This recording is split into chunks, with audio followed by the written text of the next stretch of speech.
it's my pleasure to bring up a friend of mine. Scott Howe is the CEO of LiveRamp, and whenever we have a conversation, whether it's at his conference, Ramp Up, at one of our events, or maybe in Cincinnati at Procter & Gamble, we tend to just get in trouble. So, Scott Howe, come on up, let's get in some trouble. Hey, Terry, on behalf of everybody here, let me just say thank you.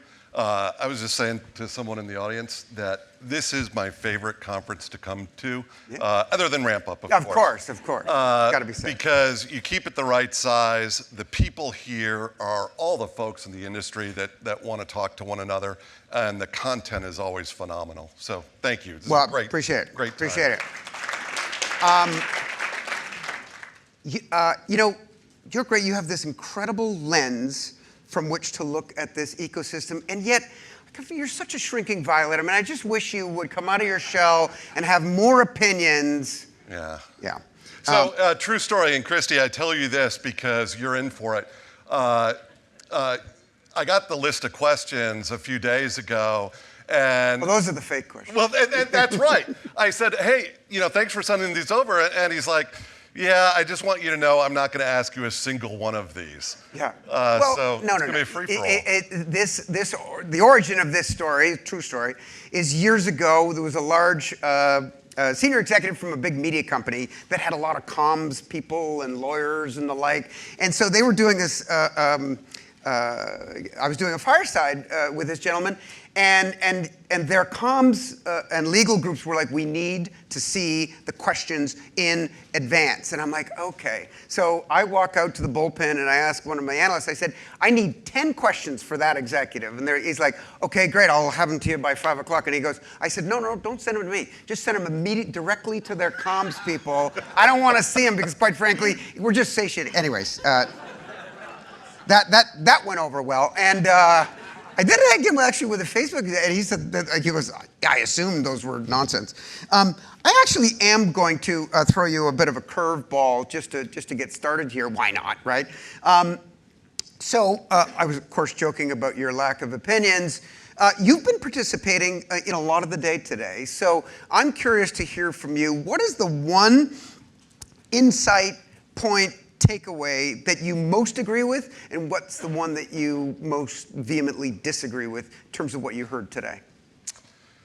Well, I'll tell you what I disagreed with, and it's something you said, Terry. Okay.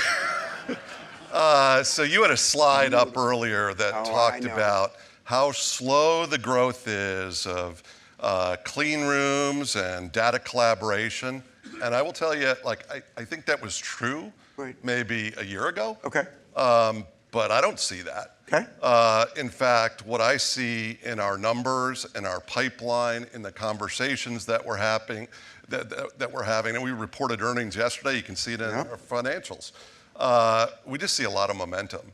And it's some of the biggest companies in the world. They look at what's going on in retail media networks. They say, wow, that is so rapidly growing. It's the fastest growing thing on a media plan. Why aren't I doing something like that? And so, we signed one of the biggest airlines in the world, and they're talking about, hey, we got all these devices, we got all the seat backs, and we have 140 travel partners. Why aren't we doing some collaboration? Financial services, automotive. I mean, I could, list off a number of different case studies. Now, we're early, but that is about to absolutely explode. So that is absolutely what I disagreed with. And what I agreed with is, I don't really agree with everything that was said about AI, but I will say, to me, AI is like an iPhone moment that we'll look back and say, hey, that changed everything, in probably ways that none of us can predict right now, and probably in ways that, in some cases, are pretty mundane. So, I use AI all the time at LiveRamp because it helps democratize our processes and data science. Instead of hiring someone for $200,000 to write a custom SQL query, someone who's just smart can do it in about 2 seconds and actually get to really, really smart insights. Likewise, in everything we do from a software development perspective, we're now using AI. And in our graph, we use AI. And we see that with our clients as well. We still have the same integrations, but what they're doing on the other side, like if it's precision targeting or it's dynamic creative, it's done differently. And so the processes in our industry are going to change dramatically. I think they have to. Yeah. Right, to catch up with the scale. So, and by the way, when I said not fast, it feels like the data collaboration leveraging first-party data in a world where privacy only grows seems like it should have been happening faster. But again, GDPR, people won't change until the 11th hour. But guess what? The 11th hour is upon us, apparently. Google just reminded us that it is going to be 2024 when we see cookie deprecation. So good. You know what? We'll stop talking about it. Thank God, right? One more panel in this industry talking about post-cookie. Let's just get there and see what life is like. You operate one of the most connected data collaboration platforms, kind of interconnected with everybody. So many changes are going on in terms of signal, in terms of the privacy restrictions. How do you as a firm stay on top of all those changes? Yeah, well, and I know there are a lot of people that are doing more entrepreneurial things in the audience.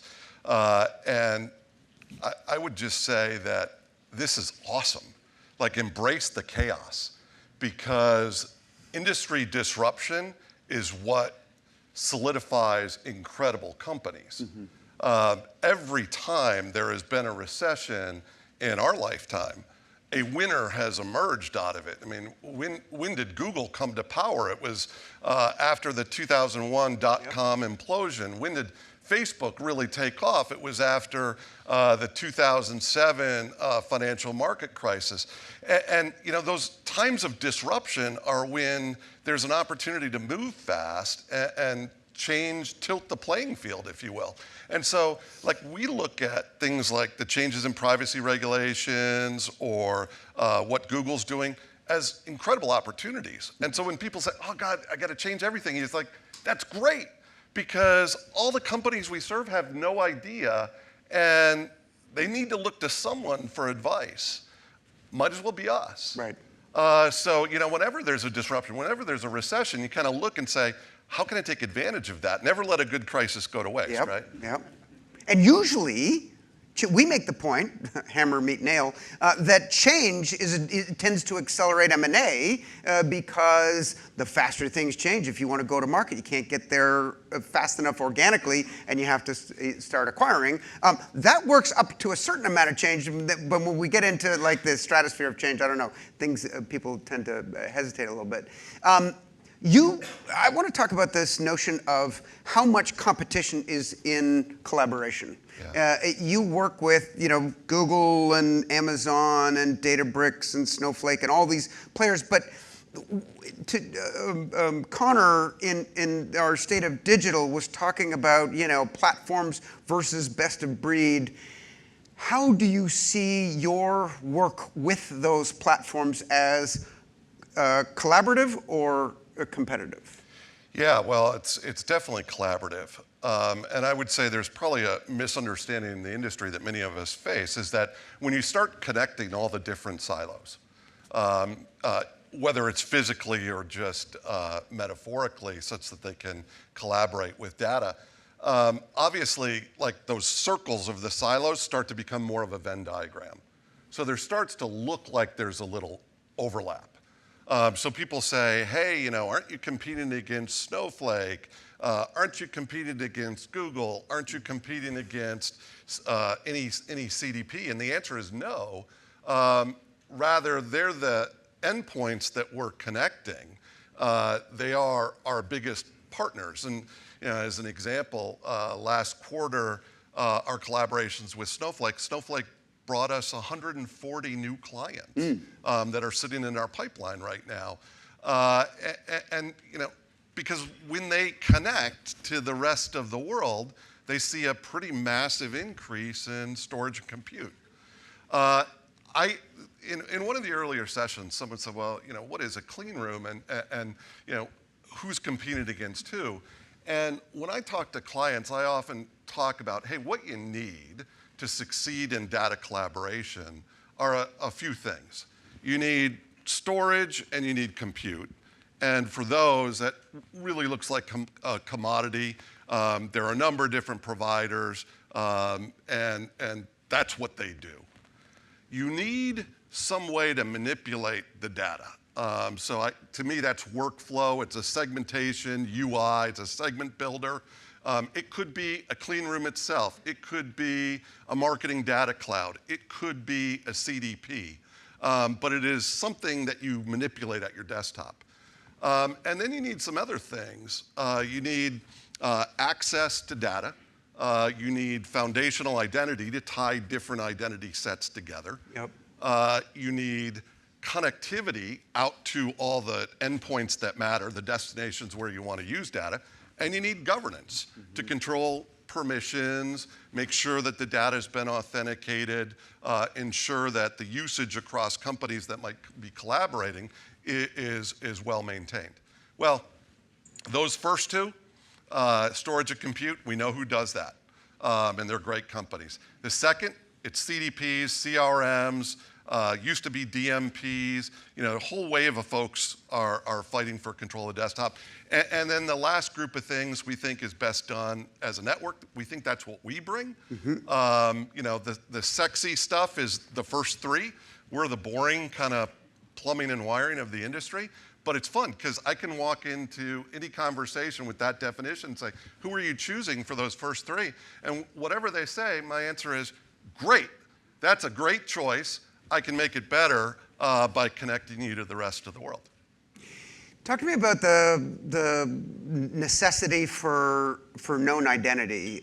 Your Ramp ID strategy seems to be a agnostic one in the sense that you integrate with everyone's identity. I think the last two were Yahoo and Epsilon. Yep. Are you so we talked about data collaboration and the fact that you're working with your co-opetition sort of partners, the platform partners.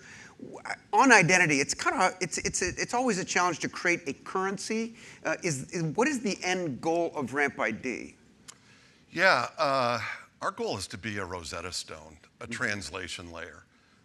Right now, we support, I want to say, a couple hundred different unique identifiers right on top. Wow. I mean, Jeff Green and Trade Desk, the UID 2.0 sits on top of our carriage. We interoperate with Fabric. We interoperate with Facebook, with Google. We sit under Pair. The industry really needs someone to provide that neutral agnostic. We're not a media business. We're nothing else. All we do is provide the utility that makes everybody, hopefully in this room, more effective. So that's what we see our role as, and we have to. It's got to be everyone. You mentioned Signal earlier. You and I have both spoken before at Procter & Gamble's Signal event, and maybe 5 or 6 years ago, when they had me at that time, they said, hey, we want you to talk to, amongst other things, what data is most valuable. And so I went to the vault and I looked at the analysis. I knew exactly what it would say because we've done the analysis 10,000 times. Right. It always shows the same thing. That if you did like contextual targeting, it gives you lift versus no targeting. If you do demographic targeting, it gives you a little bit more lift. If you do behavioral targeting, it's generally the best thing. But the best results are always all the data. Mm-hmm. Like a multivariate regression is going to generate the best.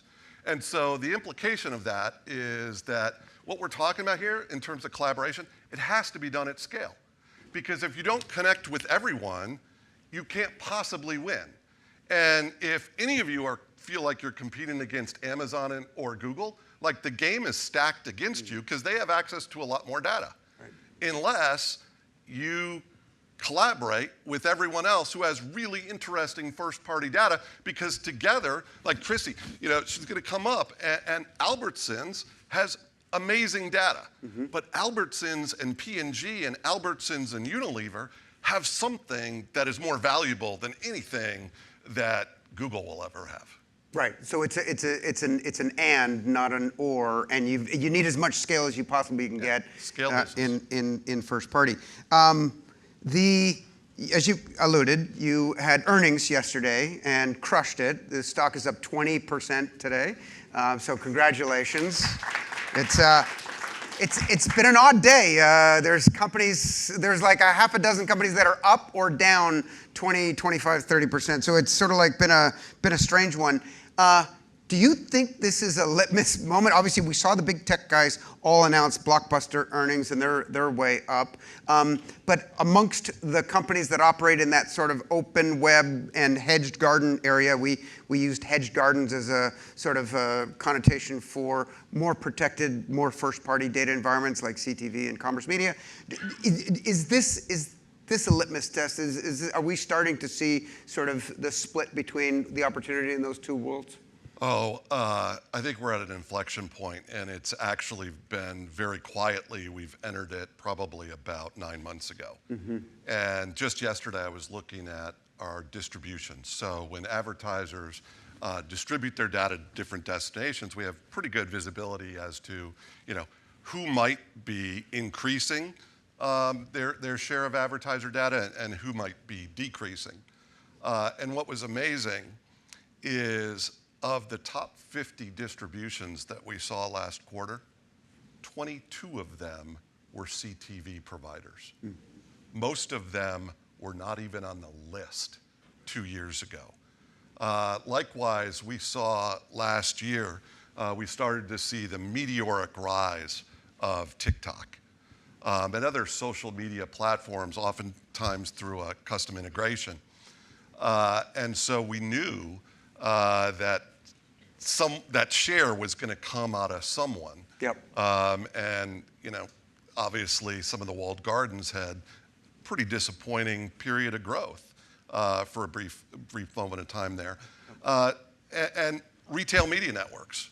I mean, the fastest growing thing on media plans.